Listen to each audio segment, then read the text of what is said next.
Muy buenas noches. Bienvenidos a una edición más de Bien Envejecer en Cuarentena. Yo soy Arturo Arcos. Seguimos en el encierro y por lo tanto seguimos aprendiendo sobre gerontología, todo lo relacionado con vejeces, con personas mayores, con envejecimiento.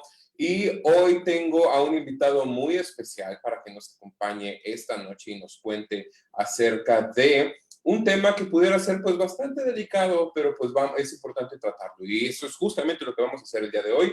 Lo vamos a tratar y ese tema es la muerte. Así que quiero presentar a mi invitado. Él es el psicogerontólogo José Rodríguez Carrasco. Él es especialista en tanatología y trabaja con grupos y con individuos en la aceptación de la muerte. Así que por favor quiero que le den un caluroso recibimiento a Pepe. Hola Pepe, ¿cómo estás? Pepe. Hola, ¿qué tal, Arturo? Mucho gusto, muchísimas gracias por la invitación. Aquí Gracias estamos. a ti. Gracias a ti por estar aquí. Cuéntanos un poquito más, cuéntanos acerca de ti, Pepe, para la gente que no te conoce. Muy bien, ya como mencionas, yo soy el psicogerontólogo José Rodríguez. Soy psicólogo de formación por la Universidad del Tepeyac. Después hice la especialidad en trabajo social en modelos de intervención con adultos mayores, una maestría de terapeuta con el enfoque de programación neurolingüística y finalmente la maestría en gerontología social.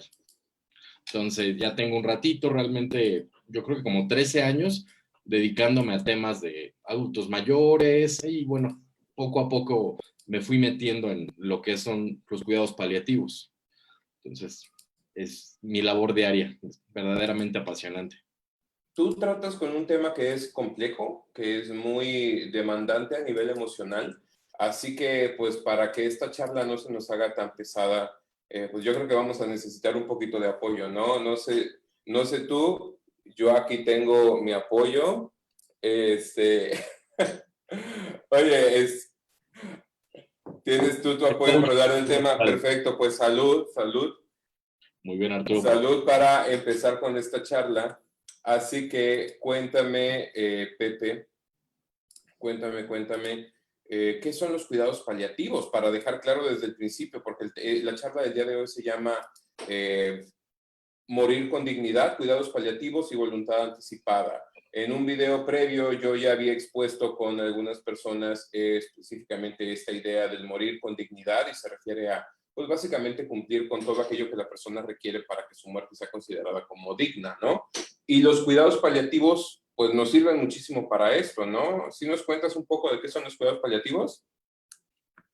Sí, Arturo, con mucho gusto. Mira, yo puedo definir a los cuidados paliativos como un modelo de atención integral que cubre las necesidades biopsicosociales, espirituales y hasta económicas de los pacientes que cursan con una enfermedad en un estado avanzado. No necesariamente ya en sentido estricto terminales, es decir, con una esperanza de vida menor a 6 meses. Nuevos modelos han ampliado el alcance de los paliativos y nos podemos dar cuenta que incluso desde el diagnóstico pueden hacer muchísimo para controlar los síntomas.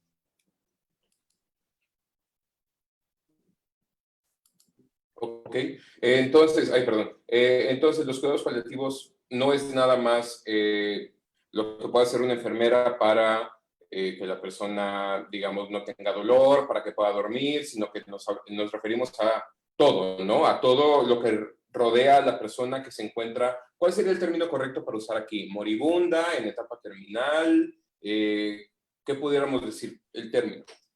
De entrada, decir la persona. Nosotros evitamos decir la cama 58, el hepatópata. ¿No? Es una persona que está en un estadio terminal, en tratamiento paliativo, una persona que tiene un diagnóstico, una enfermedad que no responde a tratamientos curativos, porque ese es el fundamento principal, son personas. Cuando tenemos claro ese concepto, es más humanizada la intervención. Y eso es creo que lo más importante, que nos dedicamos a resolver necesidades concretas. Tú Dime. tocas un punto bien importante, el personal de enfermería. por supuesto, son pilares de los paliativos, porque sin ellos no hubiera empezado este modelo por ahí de 1967, que fue la enfermera Cicely Saunders quien empieza a trabajar con esto. Ahora, cuando uno escucha tanatología, pues tratamos el tema de la muerte, ¿no? Y hablamos de que las personas usualmente no hablan abiertamente de la muerte, no tratan la muerte. Así que te quiero preguntar, ¿tú le tienes miedo a la muerte? Sí, por supuesto, a la propia, a la de mis seres queridos. Creo que en la cultura mexicana está muy permeado eso de el mexicano se ríe de la muerte. Nada me parece más falso que esa concepción.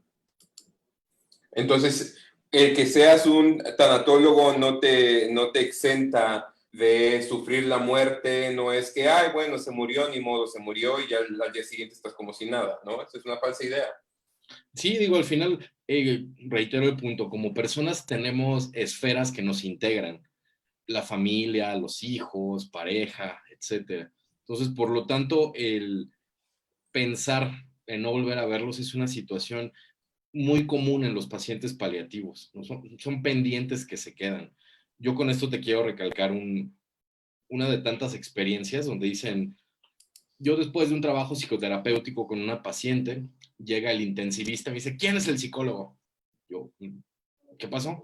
Dice, ¿tienes 20 segundos? Sí, sí, sí. Yo así tirado en el reportaje de medicina interna. Me dice, ¿quién es el psicólogo? No, yo, ¿qué pasó? Tienes 20 segundos para hablar con la paciente porque la voy a intubar. Lo único que me dijo ella fue, dile a mi mamá que le encargo a mis hijos. Y entonces, con esto lo que yo te quiero decir es que atendemos personas, ¿no? Tratamos de tener una relación empática y de tú a tú. Creo mucho que es necesario que dejemos la concepción de el especialista y el moribundo. No, estar a la par de personas iguales. Yeah. ¿Y qué tanto apoya a la familia en estas situaciones cuando saben que su familiar está a punto de morir?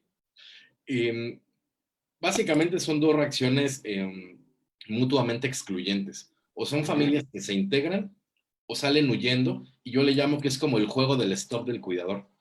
El que corre más lento es el que se agarran como cuidador primario. Creo que debemos dejar de romantizar. No siempre esta labor es voluntaria, a veces es impuesta. Entonces, realmente la dinámica familiar determina la forma en que ellos actúan. Ya. La familia, ¿qué tan fácilmente acepta estos temas de la muerte de sus familiares? Sobre todo en las personas mayores. Yo creo que nunca es fácil perder un familiar. Sin embargo, mucho del papel de los paliativistas, del psicólogo en este caso, es sensibilizar. Decirle, si tú decides ingresar a cuidados paliativos, estás permitiendo que nosotros hagamos una intervención que no tenga dolor, que ustedes lo puedan cuidar adecuadamente, que tenga el apoyo psicológico, que pueda solucionar esos pendientitos. Entonces, realmente yo te puedo decir que el 98% de los casos que nos mandan dicen que sí. Entonces, y es ahí una labor bien interesante porque están confiando en nosotros, no nos conocen. Entonces, creo que tenemos una responsabilidad bien importante en la atención al final de la vida. Tenemos que dar Cuando como, dices, cuando dices estos pendientitos, ¿a qué te refieres? mm, como te decía, dile a mi mamá que le encargo a mis hijos, déjeme salir para cobrar el dinero de oportunidades porque ahí comen mis gallos. Me quiero despedir de mi mujer, mis nietos quieren verme, y así en más de 1000 vertientes que hemos atendido en 6 años. Y entonces no son cualquier pendientito, ¿no? No es nada más de, sí, cuéntame en qué acaba la película que no voy a terminar de ver. Son situaciones importantes que la persona tiene que dejar cerrada porque ya no va a tener otra oportunidad para hacerlo. Sí, finalmente, Cuando tratamos a los paliativos, ¿a partir de cuánto tiempo pueden comenzar a darse? mira, el modelo más primario dice que a partir de los últimos 6 meses de vida.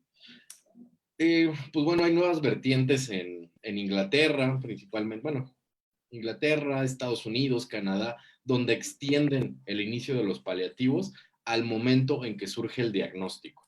Es decir, van a la par los paliativos del tratamiento curativo.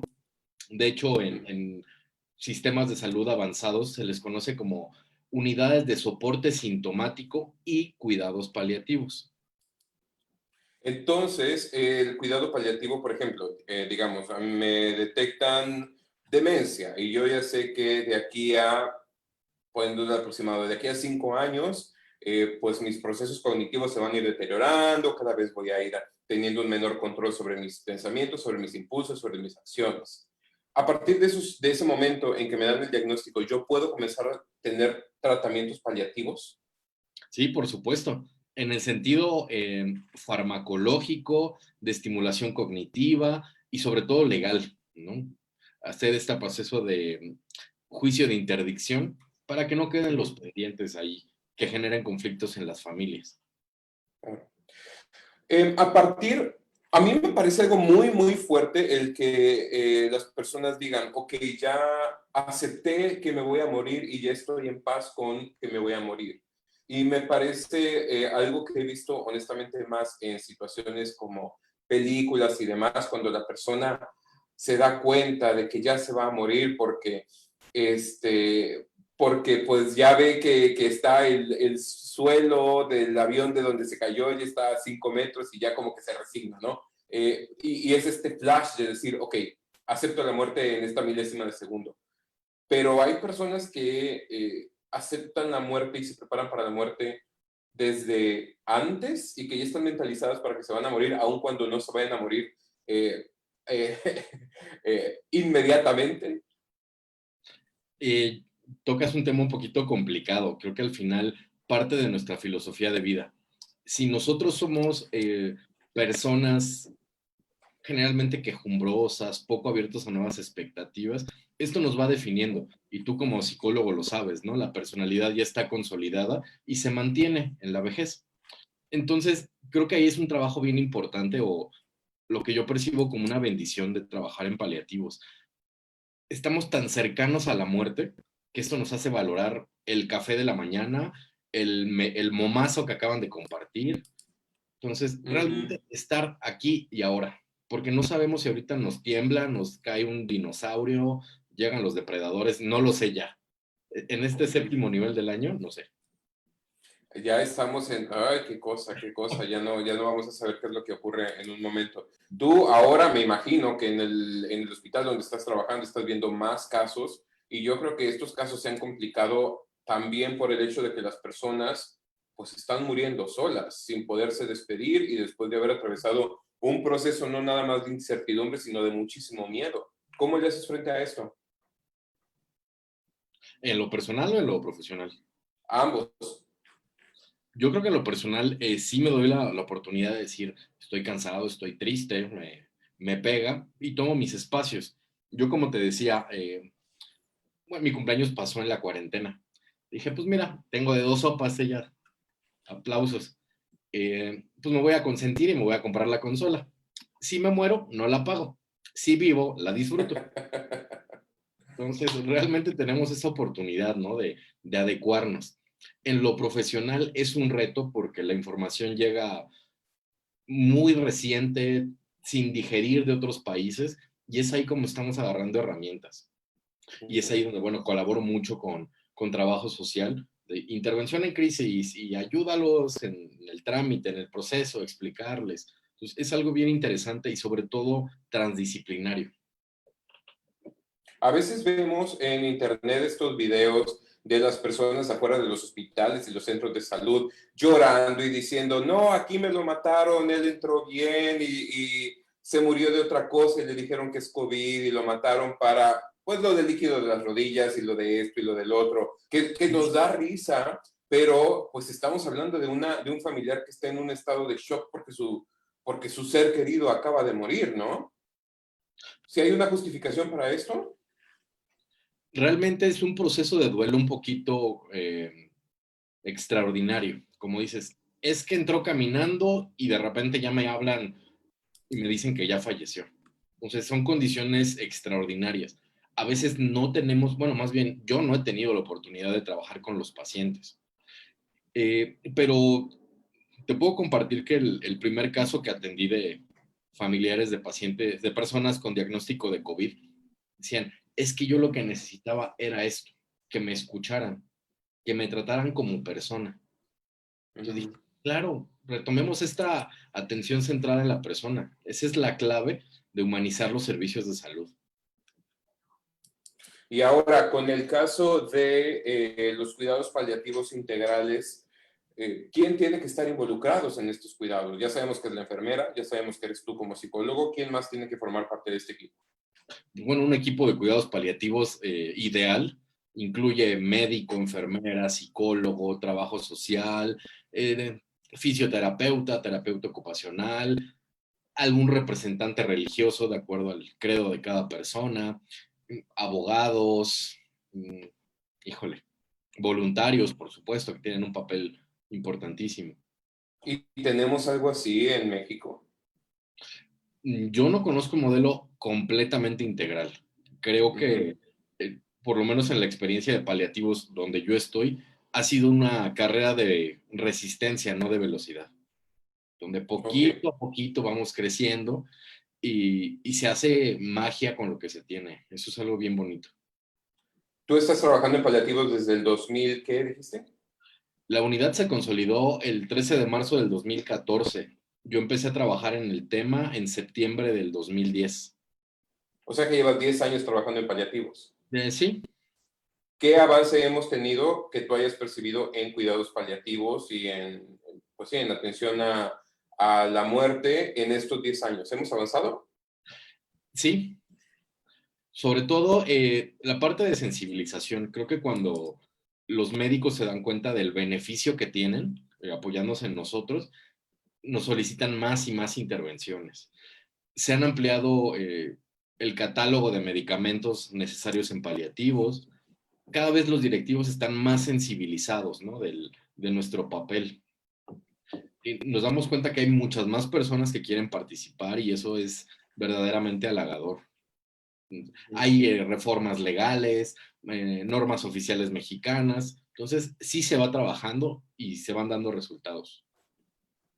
Sin embargo, la muerte pues siempre va a pesar, ¿no? De una u otra forma, nunca va a ser sencillo perder a una persona a quien queremos. Tengo una pregunta para ti específica a esto. Dentro de los cuidados paliativos, ¿hay espacios que no sean necesariamente de dolor y de sufrimiento? ¿Hay espacio para algo más? He sabido de experiencias de terapia a través del arte, ¿no? Por ejemplo, músicos que acuden a servicios paliativos, grupos de clowns hospitalarios que van a acompañar a los pacientes. He tenido en el hospital oportunidad de ver botargas por decir algo, el Día del Niño. Entonces sí te cambian la dinámica. Ok. Y en el caso de las personas adultas, porque pues ya sabes que nuestro tema es la gerontología y sobre todo, y específicamente las personas mayores, ¿no? ¿Qué pasa con los cuidados paliativos en personas mayores? Porque a mí me da la impresión de que una persona mayor tiene una visión distinta acerca de su propia muerte que una persona más joven. O por lo menos esa es la teoría que me dieron cuando yo estudié gerontología. Pues sí, digo, creo que es parte de la teoría de la subcultura, ¿no? Donde en teoría tenemos más pérdidas a una edad avanzada que a los 20. Sin embargo, creo que la capacidad de resiliencia del ser humano se va formando a través de los años. Si yo tengo pendientes que no he trabajado, voy a ir cargando mi costalito, ¿no? Y voy con mis pendientes por ahí y no necesariamente es más fácil la muerte de una persona mayor. Dependerá, yo insisto, de la filosofía de vida. Ok, entonces es un estereotipo el que el mayor está más preparado para morir que una persona joven. Es un mito. Considero que sí, creo que está más preparado para vivir que una persona con un padecimiento crónico que es más joven. No te imaginas las veces que he visto a un adulto mayor en diálisis peritoneal que se cuida más que alguien joven. ¿Es parte del proceso que una persona que se encuentre en cuidados paliativos se abandone temporalmente o permanentemente? O sea, abandone el cuidado de su propia salud. Que diga, ya me voy a morir de todos modos, ¿no? Difícilmente porque a través del médico de paliativos se logra el control de síntomas. Si yo me tomo este medicamento o dejo que me inyecten, se me quite el dolor, difícilmente claudica el paciente. Ok. Claudica más la familia. Cuéntame. Como te decía hace ratito, la dinámica familiar determina la oportunidad de apoyo. Entonces todos tenemos historias entre familias, tenemos favoritos, tenemos alianzas. Entonces, a partir de eso se ve la posibilidad de consolidar una red de apoyo. Yo lo digo siempre que doy una conferencia, tener 10 hijos, o más bien una madre puede cuidar a 10 hijos, pero 10 hijos no pueden cuidar a una madre. Y tristemente lo veo. Ujú. Entonces, si nos limitamos a ver lo que dice el estudio socioeconómico, pues no vemos las dinámicas, no vemos la realidad. A veces los familiares dicen, yo no voy a ir. De plano yo no voy a ir, ¿no? Y fíjate que a veces también, y dime si esto es un mito también, decimos, en México, y hasta lo dijo el presidente hace un tiempo, ¿no? En México todavía tenemos estos estructuras familiares más apegadas, en donde a la gente se le cuida en casa y en donde la persona mayor tiene más apoyo de sus familiares, pero tú me estás diciendo que no necesariamente es así, que aunque la señora tenga 10 15 hijos, no a fuerzas y no va a necesariamente estar mejor cuidada que una señora que a lo mejor nunca tuvo. Sí, y retomando conceptos básicos de gerontología, eh, creo que el envejecimiento poblacional también se explica a través de la migración, dentro de las Ujú. ciudades o hacia otros países. Entonces, uno consolida su propio grupo familiar y a veces estamos a 40 kilómetros. ¿Cuánta gente hay que viaja de Tecámac a Insurgente Sur para trabajar? Entonces, Ujú. a veces el entorno no está facilitando el cuidado y es parte del régimen de bienestar en el que estamos. Entonces, yo supondría que esta idea que está muy impregnada a nivel social, ¿no? La idea de que en México somos bien familiares y vamos a estar juntos, etcétera, puede hacer que la persona cuando se encuentra en etapa terminal, cuando se encuentra en cuidados paliativos, tenga un shock mucho más grande que a lo mejor personas en otros países en donde estas estructuras de familias tan unidas durante la vejez no son la norma. ¿Sí me explico? Va de nuevo. O sea, en México tenemos esta idea de que vamos a estar como familia muégano durante toda la vida, porque la sociedad está construida alrededor de la familia como institución principal. Pero te vas a otros países, digamos países europeos, Estados Unidos, Canadá, etcétera, y las familias se verán una vez cada 3 meses, y no es que nada más una vez o 2 veces al año.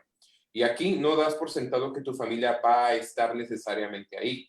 Pero en México, a veces sí creemos que la familia ahí tiene que estar simplemente porque es la familia. Y llegan a la etapa terminal y la familia no está. Y me imagino que es un golpe súper fuerte para la persona que está atravesando este proceso, ¿no? Sí, por supuesto.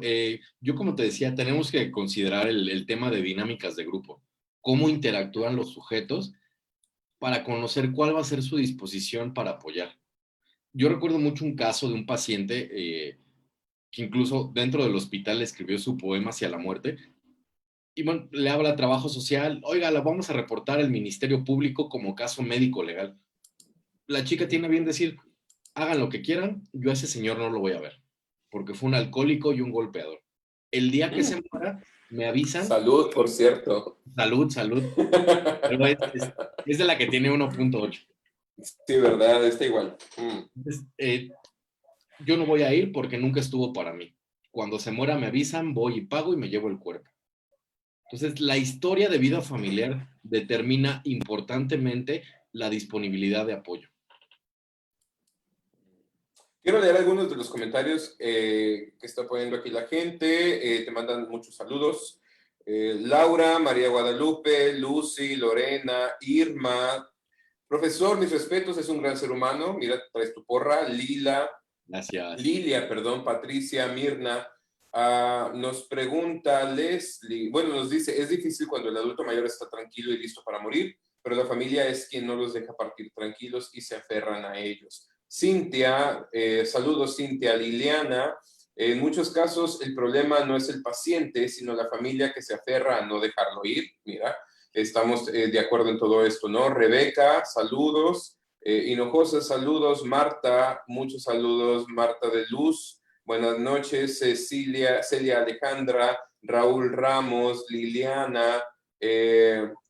Nos pregunta, ay, ¿dónde está una de las preguntas que había visto? Liliana nos dice que se ha considerado desde antes de la muerte para apoyar en duelos anticipados. Así es. Nos dice Marlene, ¿qué pendientes generales deberán resolverse para no cargar tan lleno ese costal? Pues tendremos que hacer una reflexión personal. ¿Qué son aquellas cosas que me da miedo y que escondo bajo el tapete de las inseguridades o el enojo? Resolver situaciones con la pareja, con los hijos, cumplir esos sueños, ¿no? Que a veces nos da miedo. ¿Nos pudieras dar un ejemplo? Por ejemplo, recuerdo un paciente joven que falleció, de 30 y tantos años. Él tenía el pendiente, es que quiero ver a mi hijo. Yo sé que ya me voy a morir. Denme oportunidad de que entre. Entonces, con todas las medidas de protección posible, permitimos que el hijo entrara a medicina interna, vea al paciente, platiquen, juegue, y es curiosamente que el organismo parece que se desconecta, ¿no? Cuando resuelve estos pendientitos. ¿Eso sí es una realidad o es más, de nuevo, un mito perpetuado por los medios de comunicación? La persona que ya cumplió con lo que tenía que cumplir y volteas a ver y dices muchas gracias por haber venido, regresas al paciente y el paciente ya partió. ¿Es una realidad? Tendríamos que individualizar, o sea, yo creo que por lo menos creo que es más común que la persona se quede tranquilo cuando se va a casa que a que fallezca en un hospital. Por ejemplo, yo recuerdo la necesidad de una familia de que pasaran 36 familiares a despedirse de él. Y ahí me tienes todo el turno de 8 horas, de 3 en 3. Entran, salen, entran, salen. Créeme que te puedo decir que nunca, todas las veces que hemos hecho eso, se han robado nada, no han agredido a nadie y el 100% de las veces se van agradecidos por haberlos considerado como personas. Mira, qué importante el considerar al paciente como una persona. Yo he escuchado de estas historias de terror gerontológicas donde las enfermeras y cualquier personal, porque no es nada más con enfermería, dicen, no, este paciente no se me va a morir a mí porque la muerte es una falla, es un error y porque aparte es mucho papeleo, no lo quiero llenar, así que le realizo procedimientos de vida, ¿cómo se llama? De vida asistida.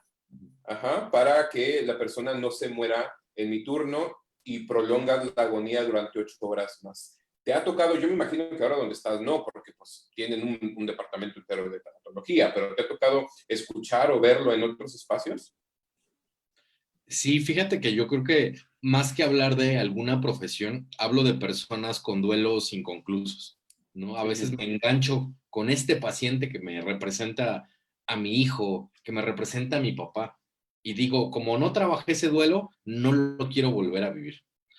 Creo que también parte importante de lo que hemos hecho en paliativos es sensibilizar al personal. Tienes toda la razón. A veces se ve la muerte como un fallo, pero sin embargo es un fallo programado desde la Matrix, porque es lo único seguro que tenemos. Entonces, ¿Qué tanto, ¿Qué tanto cuesta cambiar ese chip en las personas, en los profesionistas que quieren empezar a trabajar el tema de tanatología? Porque dentro de salud, ¿qué decimos? No, lo principal es proteger la vida y proteger la vida a todo costo y pues de nuevo, la muerte como un fallo. ¿En qué momento el chip cambia y la persona dice, ok, no todas las condiciones de vida son dignas? ¿O ese no es el mensaje? creo que acabas de tocar el punto. Hay que proteger la vida digna. Cuando la persona está en condiciones óptimas, fuera de sufrimiento. Yo te quiero plantear, por ejemplo, un escenario. ¿Cuál sería la ventaja de intubar a un adulto mayor con un cáncer metastásico y una demencia avanzada? Realmente yo creo que nada. Entonces es empezar Yo creo que si yo como familiar no he resuelto mi duelo y a lo mejor me estoy quedando con cosas que todavía, aún viendo a mi familiar en esa condición, no me atrevo a decirles, pues yo no quiero que mi familiar se vaya, ¿no? Porque quiero seguir estirando el tiempo, a ver si me animo, porque me duele dejarlo ir o porque no he terminado de resolver esa pérdida, pero pues todo es acerca de mí, es acerca de mis miedos, acerca de mis necesidades, y llega un punto en que tengo que aceptar que no se trata de mí, ¿no? Sí, digo, de entrada la unidad de trabajo en cuidados paliativos es la persona con el diagnóstico, vamos a decirle paciente para fines clínicos, el cuidador primario y el resto de la familia. Todos están siendo afectados por la enfermedad y no necesariamente tienes que tener el diagnóstico para sufrir esta situación. Creo que la familia se sensibiliza mucho cuando recibe atención, recibe escucha, ¿no? Créanme que yo he visto a los familiares muy agradecidos, nada más por el hecho de que, oiga, no quiero un vasito de agua, un tantito café, detallitos tal vez pequeños, pero que los hacen sentir personas, no un expediente o una consulta más. Claro. ¿Qué sucede con el personal? ¿Se vale que el personal también sufra la pérdida del paciente? Digo, vuelvo al punto, creo que son parte de duelos que no se han trabajado, o a veces haces un vínculo más allá, porque nos reflejamos, ¿no? Creo que es parte de la naturaleza humana la empatía. Entonces, al final, creo que hemos tenido la oportunidad de servirle a varios compañeros, ¿no? En este proceso de pérdida. Entonces, también, Yo te conozco y yo sé que eres un profesionista, pues aquí de mucho nivel, y yo sé que tu acercamiento a la tanatología también es muy profesional, pero sí te quiero preguntar algo. ¿Tú en algún momento has, no sé si usar la palabra sufrido o padecido, o te has sentido, te ha dolido la muerte de los pacientes con los que trabajas? en algunas ocasiones sí he tenido un impacto, sobre todo por lo que te menciono. Haces una empatía o son pacientes que te buscan. Entonces, sí, por Ujú. supuesto que en algún momento dices, oye, sí es cierto, es que ya ocurrió. Y no pensaba, pero es cuando retomas la filosofía, ¿no? De logré impactar en la vida de este paciente y eso es motivo de dar gracias. Yo creo que la razón, una parte de mí dice todavía, ay, qué mala onda que no les duela que se mueran los pacientes, ¿no? Pero otra parte de mí, que es un poquito más racional, quiero yo creer, dice, no, pues es que desde el momento en que entran a los protocolos de cuidados paliativos, ya la gente que los atiende sabe que se van a morir pronto y por lo tanto no te aferras a otro resultado más que la muerte, ¿cierto? O sea, no es que el paciente esté en área de recuperación y se te muera, porque ahí sería otro impacto. Pero aquí la persona, y perdón, les sigo diciendo pacientes, a lo mejor tendría que referirme a ellos como personas, ¿no? Aquí la persona pues ya va con un diagnóstico que va a tener ese resultado. Así que no es deshumanizada el decir, no, no todos los pacientes me duelen o no todos los pacientes me impactan de esa misma forma, porque pues sí tiene mucho sentido. ¿Cómo ves? Sí, al final nos enganchamos mucho en historias que pudieran ser similares a la mía. Eso es algo Ujú. natural, eh, producto de la corteza prefrontal, ¿no? Somos capaces de reflejarnos en otros. Sí tienes más vínculos con unos que con otros, por supuesto. A mí me ven de repente con cara de enojón y dicen, no, yo con este maldito yo no me acerco. Pero cuando me conocen se dan cuenta que me gusta mucho bromear con los pacientes, tener ese tipo de detalles. Ujú. Digo, si alguien del trabajo me ve, sabe que mi risa es una de las más escandalosas del hospital. Entonces, porque bueno, Ujú. mi naturaleza, o sea, entonces también inyectarles la alegría de que hoy estás aquí. Y eso decírselo a las personas en cuidados paliativos. Tal vez mañana no, y nada nos garantiza que hay un temblor y el que se muere primero soy yo. Ujú. Creo que es lo padre, la filosofía que puedes desarrollar en cuidados paliativos. Oye, ahora que mencionas lo del temblor, tengo una pregunta y perdóname si esta pregunta es insensible, pero digamos que está temblando y pues tienen que desalojar a los pacientes y al personal, ¿no? En qué orden no sé si se maneja por un orden o algo, se desalojan a los pacientes de cuidados paliativos, porque me resultaría hasta un poco, ¿cuál sería la palabra? ¿No? O sea, estás, y por eso digo que no quiero ser insensible, pero a lo mejor sí lo voy a hacer, ¿no? Estás trabajando con pacientes que ya sabes que se van a morir, pero aún así el hecho de decir, ay, los voy a proteger a toda costa porque pues sí se van a morir, pero todavía no, si es la filosofía correcta o es como decir, no, pues esta área aquí se queda. Mira, nosotros no tenemos ocupadas camas asignadas a personas en cuidados paliativos. Ujú. Todos nuestros pacientes son de consulta externa.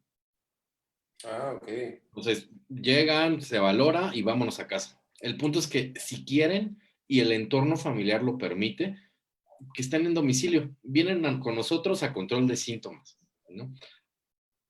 Entonces, realmente Entonces, no son pacientes hospitalizados. Tendríamos que ver en unidades de crónicos, a ver cuál es ese protocolo. ok. Y entonces la gente, pues sí, la gente prefiere morir en su casa, ¿no? En su cama, con su baño, a gusto, con su familia. Ok. Sí, un 85% yo creo que sí. Mm.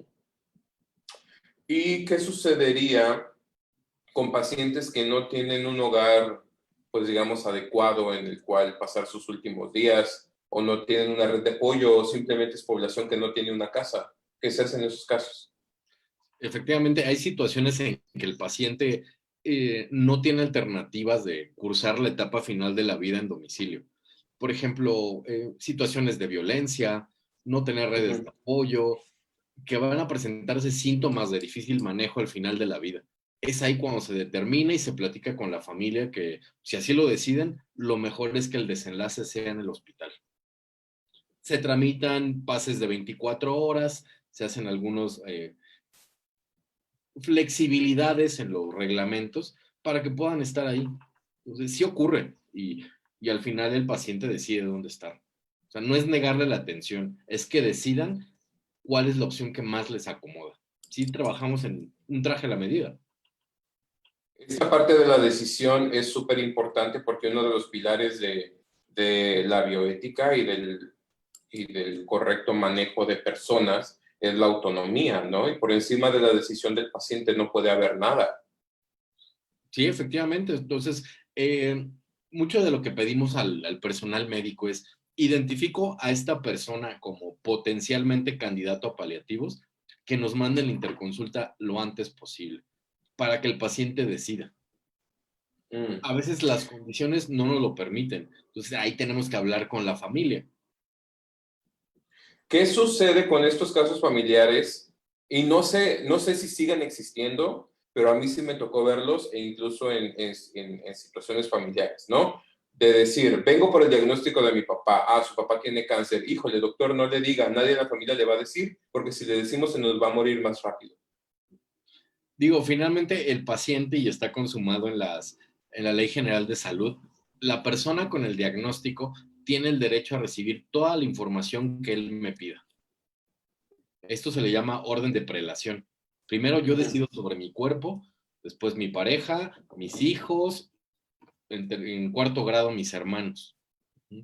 Entonces, es ahí la importancia de fomentar el ejercicio de la voluntad anticipada, que la podamos tener lista y evitamos dilemas, conflictos familiares. Simplemente que quien quede como representante lo ejerza. Cuéntanos más sobre esta voluntad anticipada. Exactamente, dinos qué es. Mira, la voluntad anticipada es una herramienta legal que le permite a las personas en dos circunstancias distintas decidir sobre el tipo de tratamiento que va a aceptar cuando ya no está en condiciones de decidir. Yo te planteo dos escenarios. Una, donde no tienes un diagnóstico de enfermedad conocida. Vas al notario, haces las especificaciones, tal persona asignas como representante y cuando ocurra, ya está. La otra, la que yo más manejo, es la de paciente con diagnóstico en situación terminal. Así viene el título. Ya tienes un diagnóstico, puedes decidir qué pasa si el día de mañana tú caes en paro. ¿Quieres que te reanimen y te intuben o quieres respetar esta evolución natural? obviamente controlando síntomas. No buscamos que la persona esté sufriendo en ningún momento. Yo puedo, digamos, no estar en una etapa terminal y hacer mi voluntad anticipada simplemente porque, digamos, porque pues quiero protegerme, ¿no? Porque quiero tener ese documento ya cubierto por cualquier accidente, por cualquier cosa que pase. Y, digamos, entro más adelante en una enfermedad terminal o en algún accidente, pero que todavía me dé cierto tiempo, cualquier condición que me dé cierto tiempo. ¿Puedo reformular esa voluntad anticipada en caso de que lo desee o ya como quedó, quedó? No, realmente eso es una pregunta muy interesante porque a veces los familiares tienen miedo de suscribirla. Dicen, y es que entonces si después el paciente se arrepiente, ya no hay nada que hacer. No, por supuesto que sí. En hospitales está la figura de revocación de voluntad anticipada. Y para personas sin un diagnóstico, la escritura de voluntad anticipada se puede especificar. Por ejemplo, si yo tengo un cáncer terminal, no quiero que me intuben. Es una enfermedad avanzada. Sin embargo, si yo tengo un accidente automovilístico y soy un paciente potencialmente recuperable, háganme todo. Esa es la ventaja de hacerlo lo antes posible. Yo planteo escenarios hacia futuro. Mm. Eh, Hay otra situación, de nuevo, dentro de estas historias de terror gerontológicas de la persona que está en esta etapa terminal, digamos que en coma, ya no tiene un conocimiento de sí, ya no puede tomar decisiones y no dejó de voluntad anticipada.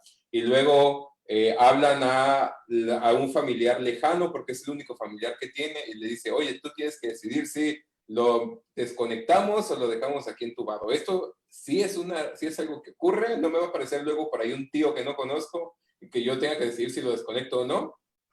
Es mentira. Definitivamente. Tú me estás hablando de eutanasia, que puede ser definida como el retiro de un tratamiento que da soporte vital o la administración de algo que acelere el desenlace. Cuidados paliativos ni acelera la muerte ni posterga la misma situación. Ocurre cuando tenga que ocurrir, pero con la mayor dignidad posible.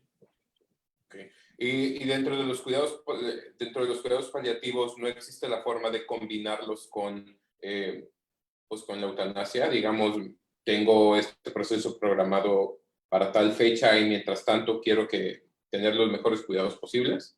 ¿No funciona así? No, definitivamente esa realidad legal no existe.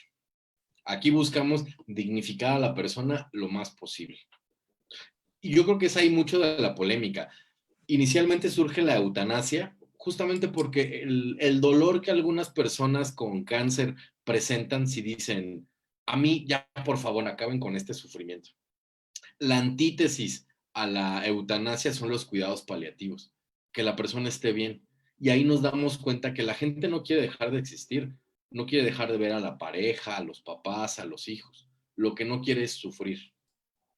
Entonces, es una respuesta más humana y eficiente la atención a través de cuidados paliativos. Okay.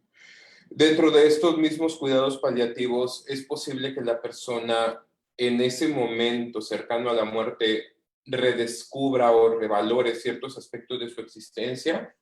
O sea, ¿puedo seguir aprendiendo más de quién soy a través de enfrentarme a la muerte a nivel personal?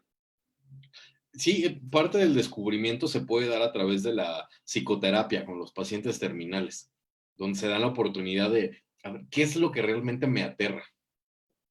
Ok, tal vez lo que sí dije o lo que no dije, todos estos pendientes que me acercan a la perspectiva de finitud. Esa es la gran diferencia, que creemos que no vamos a morir hasta que tenemos un diagnóstico. Y quién sabe el día de mañana qué pase. Entonces, es Claro. por eso difundir, que yo creo prioritario tocar estos temas con la familia. Digo, si va a ser algo natural, ¿por qué no hacerlo de forma integrada en un núcleo? Luego, la misma familia la que no quiere que el familiar parta, ¿no? Que no les deja partir con tranquilidad. Son parte de los apegos y de los duelos y pendientes no trabajados, ¿no? Yo creo mucho que entre más grande sea la corona de un funeral, mayor es la culpa.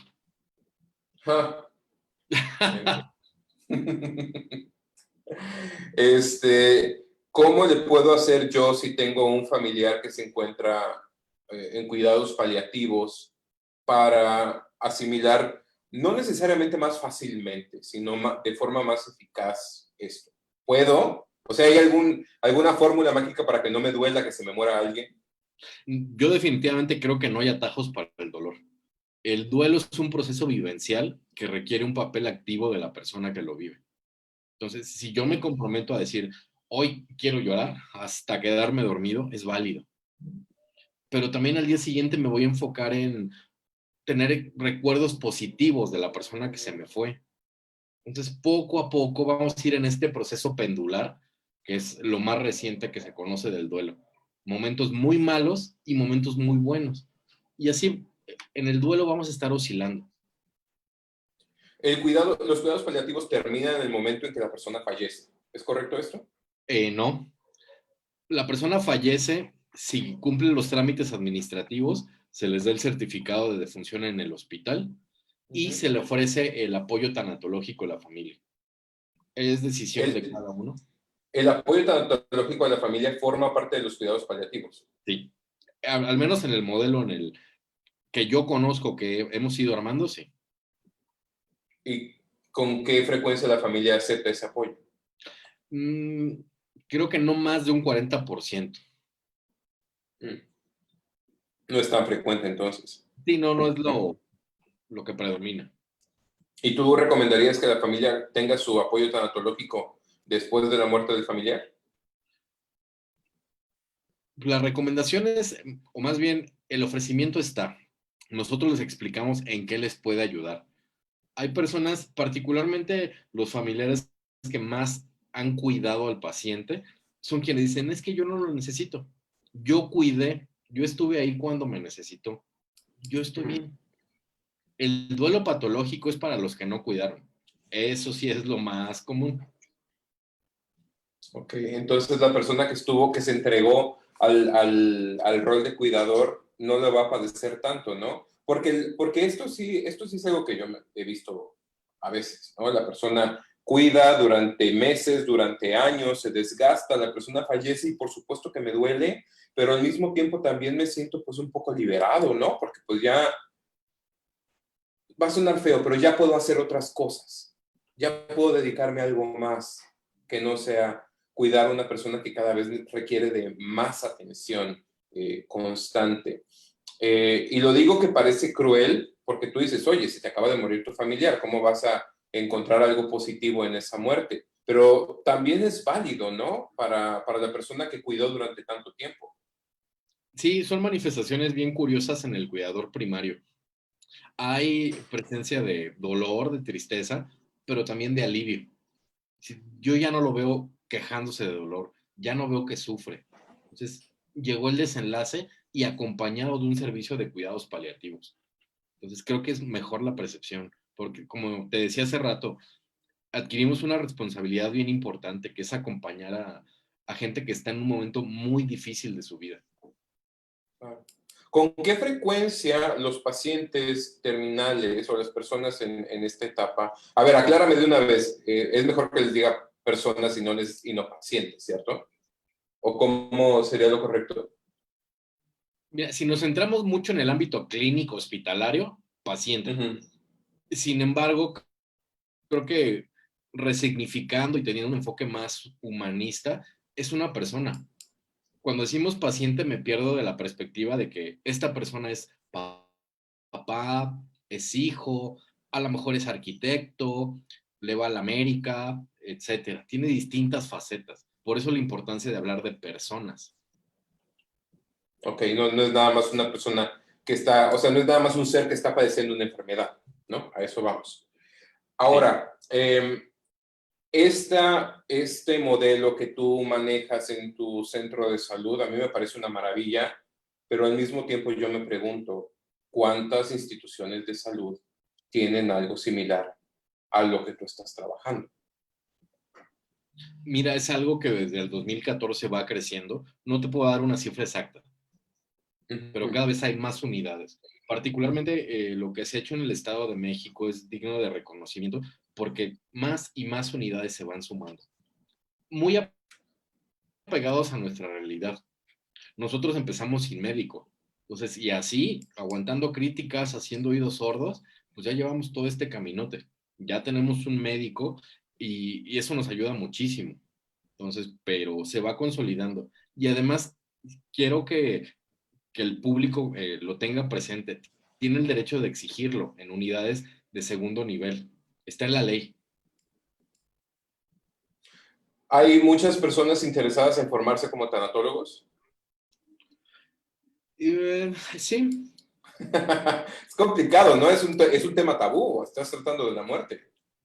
sí, finalmente el punto es que hay que entender cuál es la motivación de formarse como tanatólogo.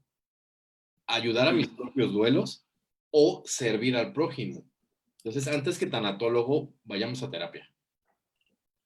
No es válido querer yo formarme como tanatólogo nada más para resolver conflictos personales, porque somos psicólogos. Y el Claro. pan de todos los días cuando entras a estudiar psicología es la gente que ves que tiene unos problemotes a nivel personal, que le urge la terapia, pero dice, yo me metí en psicología para conocerme más a mí mismo. ¿Pasa lo mismo en tanatología? Creo que sí, definitivamente.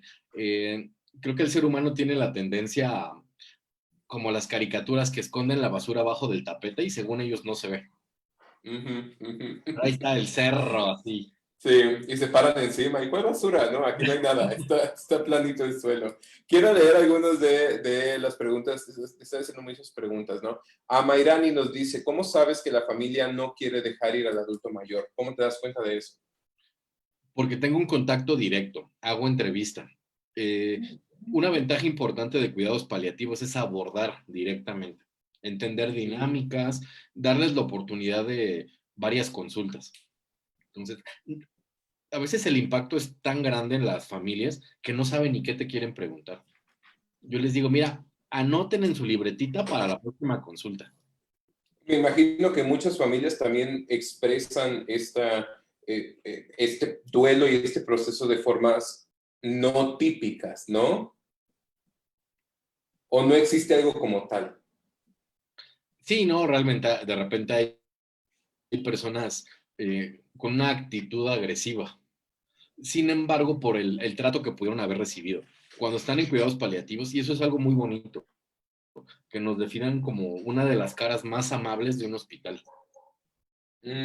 Ok. Pregunta Mariana, ¿cómo lidia el maestro José con tantas muertes y tantos procesos de duelo? Le decía a Arturo antes de que empezáramos esta conversación, hay que procurarnos un espacio personal. No es fácil, yo no les quiero vender que soy su santidad en los paliativos, no. Antes que trabajar en estos servicios soy persona y procuro tener espacios personales de esparcimiento. La música, los videojuegos, mi rompecabezas, que ya son una maldita adicción en este momento de mi vida. Que llevas ya como 20 en lo que va de cuarentena. Y no, ya casi acabo la Capilla Sixtina de 100,000 piezas. No, no es cierto. Sí. Pronto lo haré. Nos pregunta aquí Alina también, ¿por qué te interesó a ti este tema de cuidados paliativos, tanto a nivel personal como profesionalmente? Es una pregunta bien bonita. Yo les quiero compartir que yo fui miembro del movimiento de Juventudes Cristianas, por ahí del lejano 1995, tal vez. Creo que ahí nos enseñaron mucho de la vocación de servir al prójimo.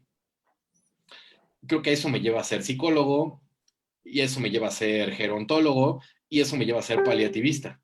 Al final creo que soy el resultado de mi historia de vida. Perfecto.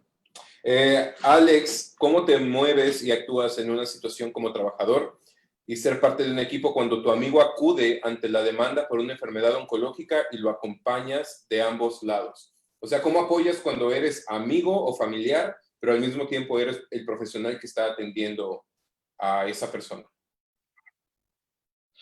Es una de las situaciones más difíciles porque ni puedes tener la confianza de compas para estarte riendo, pero también Ujú. tienes que estar acompañando con calidez. Yo creo que mucho del acompañamiento es, y así lo defino yo, a problema concreto, solución concreta. hacer de mi Eh, experiencia algún enlace entre mi amigo y el personal de salud. Pregunta Mayrani, ¿cómo le puedes hacer entender a la familia que ya no servirá de nada seguir hospitalizado el familiar? Insisto, no siempre es posible ir a casa. O sea, tampoco satanicemos la hospitalización. Tenemos que ver pros y contras, contexto familiar y distintas realidades para tomar una decisión. Sin embargo, creo yo que mucho del problema es que a veces a los familiares no se les puede dar el tiempo. Y digo no se les puede porque a veces el sistema de salud exige productividad, no humanismo. Pero si nos centramos en Sí, resolver inquietudes, la familia entiende y se adapta y agradece. es bien pesado, ¿no? Porque a la persona a que está empezando cuidados paliativos le dices, tú ahorita concéntrate en ti, en cerrar círculos, en tus procesos, etcétera. Pero a la familia, aparte de decirle, bueno, tu familiar se va a morir, concéntrate en tu duelo, pero sigue trabajando, pues sigue produciendo, sigue cuidando a tus niños. Es una carga enorme, ¿no? Sí, sería como banalizar o minimizar el duelo. No es cierto. O sea, a veces el trabajar con la muerte son temas que trascienden la existencia humana. Yo veo tantos familiares afuera en el área de urgencias, pues con la esperanza de que su familiar salga bien. Y a veces no comen, no duermen, terminan desempleados. Entonces, es Ujú. una problemática gigantesca para ellos. Dentro del contexto del COVID, ¿es posible brindar cuidados paliativos? Sí, con características muy particulares. Eh, el médico paliativista tiene la oportunidad de intervenir haciendo sedación paliativa, es decir, que el paciente no sufra la falta de aire, ¿no? Ujú. Insisto, esto no es acelerar un desenlace, es controlar los síntomas. Otra oportunidad que hemos tenido es el apoyo psicológico, trabajo social apoyando en las gestiones, cremación, inhumación, certificado de función, etcétera. Entonces, sí es una situación extraordinaria, pero claro que podemos participar. Y apoyando. Oye, entonces, a lo mejor que estoy mal en lo que voy a preguntar, pero los respiradores no forman parte de los cuidados paliativos. No, Mm. al final, recuerda lo que te decía, Ajá. paliativos ni acelera la muerte ni lo retrasa. Ok, entonces creo que es algo bastante controversial esta idea, ¿no? Porque el chiste de que vayas al hospital nada más cuando tengas síntomas graves es porque no hay respiradores y porque no hay camas, pero el respirador no únicamente se emplea cuando la persona ya no tiene oportunidad de vivir, también pueden recuperarse aún cuando están con el respirador. Sí, hay pacientes que se han recuperado, por supuesto, sí. Ah, ok, perfecto. Nada más para que nos quede eso claro. Te están amando en las redes, hay 1000 cosas que no puedo leer. Me faltan como 40 comentarios y estoy bajando nada más. Pongan 20 signos de interrogación para que yo sepa que es pregunta y y se la pueda hacer a Pepe.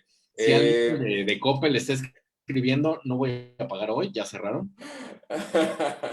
¿Dónde vive ese señor? No digan, por No ha favor. pagado, no ha pagado la licuadora. Celia nos dice, me parece que lo más importante de servir a una persona sufriente acompañándole en su circunstancia de vida es no olvidar que también soy humana y no desde mi papel de un profesional, sino ser verdaderamente empática. La empatía, ¿qué tan importante es para los cuidados paliativos? Trascendental, porque como te decía, no se trata de trabajar con un paciente, sino con una persona, ¿no? Ujú. Con temores, con inquietudes, con pendientes. Se trata mucho, y yo te pongo un ejemplo de cómo promuevo la empatía en los pacientes. Señor, buenos días, ¿alguna molestia aparte de mí? Y el paciente se queda así. Le cambias el contexto, o sea, no piensan Ujú. que puedes bromear. Claro, claro. Fundamental, por supuesto. Pepe, se nos acaba el tiempo. Dinos dónde te podemos encontrar. Muy bien, déjenme les pongo mis datos. Ah, no, no está. Mira, me pueden buscar como SIC José Rodríguez en redes sociales. Mi teléfono es j.rodriguez.carrasco@hotmail.com. Ujú. Eh, Te vamos a mi etiquetar de teléfono es cualquier manera en este 55 video. 80. Ay, perdón, Ah, repite tu perfecto. teléfono. Repite tu teléfono. 55 86 16 11 86. ¿Escucharon los de Coppel que están viendo este video? Ese es el teléfono bueno. Pequeñísimo detalle. Pepe, muchísimas gracias por haberme acompañado la noche del día de hoy, por echarte pues una conmigo.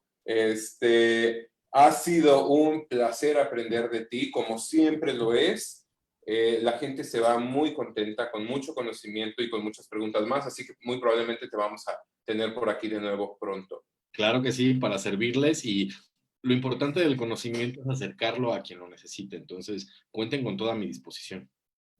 Perfecto, muchísimas gracias. Y gracias a todas las personas que nos acompañaron la noche de hoy. Recuerden que pueden formar parte de Mi Envejecer suscribiéndose en redes sociales, Facebook, Twitter, Instagram y YouTube. Y también pueden hacer una donación a través de nuestro PayPal. Y eso va a permitir que sigamos realizando contenido cada vez de mejor calidad para ustedes. Así que formen parte, acompáñenos, suscríbanse, comenten, denle like, compartan, apoyen a Bien Envejecer. Y eso nos va a acercar más a crear un mundo, un mejor mundo en el cual envejecer.